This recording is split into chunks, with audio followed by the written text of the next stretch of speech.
All right, so here's another video on meetings. Today we're going to talk about observations and feedback. And boy, there's a lot to cover here. I'm going to really challenge myself to get through this in about 6 or 7 minutes.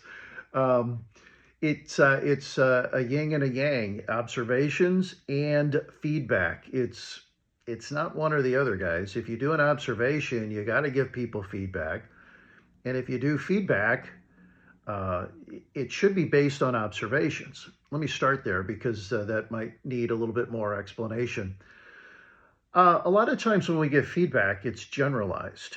Um, it's not specific, and therefore it kind of falls flat. And it certainly doesn't improve performance, even if it's positive. And that's the confounding thing about it. Even if you give positive feedback, but it's generalized, it doesn't drive behavior. It doesn't improve performance. So even if I said to you, hey, Bob, great job, you might feel good, you might appreciate it, but does it really help you?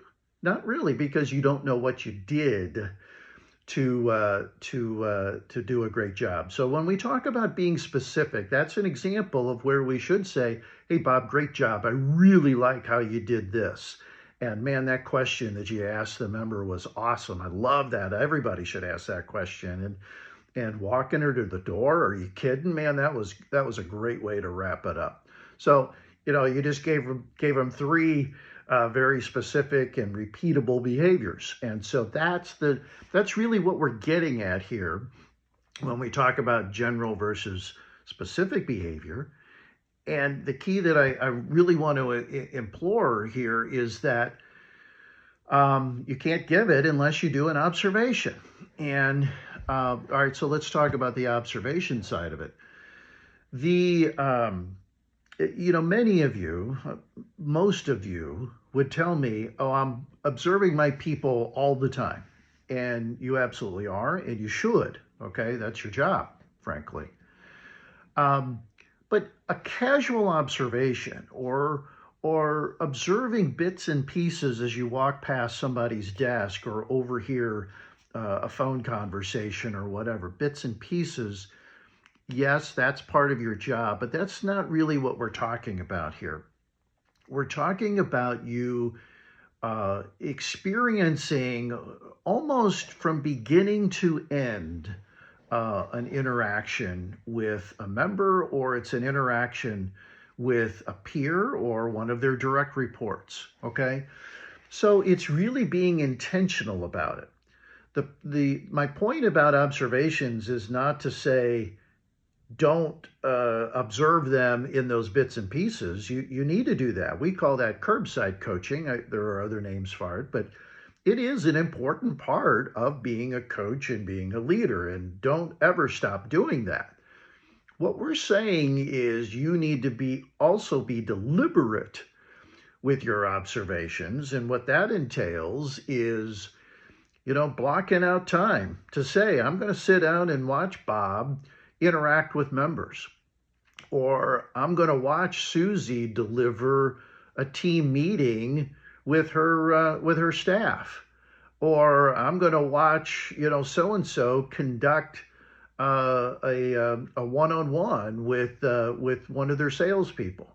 So it's really being deliberate about that, and it's saying I'm going to do this on Tuesday morning, and I'm going to block out 90 minutes or 2 hours or an hour, whatever it is, whatever's necessary to do an observation. Now, of course, when you do that, I grew up in the branches, so I know how that works. You block out Tuesday morning from 10 to 11, and guess what? No member comes in on Tuesday morning from 10 to 11. It happens, and you just got to roll with it. But be prepared that if somebody comes in at 11:15, you don't say, "Nope, can't do it. Wasn't on my calendar." No, do it. Um, Another thing about observations is you need to be looking for specific behaviors, specific qualities. And this is where it becomes highly personalized for your employees. But if you know that Bob is struggling in a certain area, let's say he's struggling with asking questions, like I alluded to earlier, well, guess what you're going to focus on in this observation? How well did Bob ask questions? Um, First of all, did he miss opportunities to ask a good question? Secondly, did the questions that he asked, were they effective? Thirdly, can you help him verbalize it a little bit? Fourth was, what was his body language? What was his tone of voice when he did it, etc. You want to be as specific as possible. I've seen and I've been through training sessions where they gave you a long list of behaviors and you just go through and you check. Yep, they did this, they did this, they did this. I'm sorry, that's baloney. I think that's highly ineffective.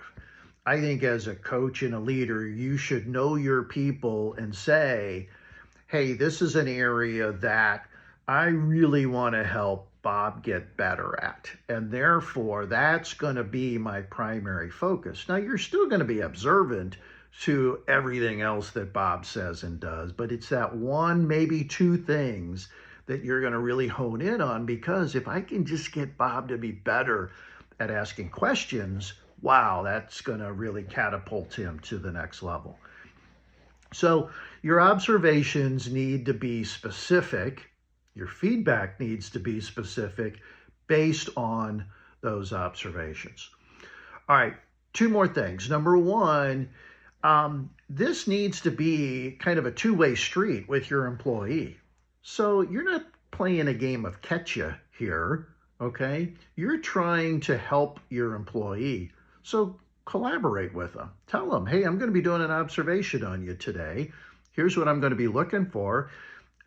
Can I help you, before I do the observation or before the member comes in or whatever? Can I help you feel more comfortable with that? Just be very forthcoming with it and really work with them and coach them. But be clear. Let them know this is what I am going to be primarily looking for. And it shouldn't be a surprise to them because, again, it's based on what you know their strengths are and what their improvement areas are. The second thing as it relates to feedback is you need to do it as quickly after the observation as possible. And your goal should really to do it immediately. Member gets up, leaves before the next member comes over, boom, I'm going to talk to you about it. Or the moment that team meeting is finished, hey, let's go into your office and do a debrief, okay? And let me give you some feedback. It really needs to be immediate. The longer you wait, the less effective it's going to be. And also the longer it's going to take for Bob to course correct and to become better at that. So there's a lot more we could talk about as it relates to huddles. We're at 8 minutes. I told you I couldn't do it in 6 or 7. There's a lot to huddles. Observations and feedback. But I really think that it's that important. And, this may be the number one thing that you do as a coach, as a leader. Observe your team and give them feedback so that they can constantly become better in their job.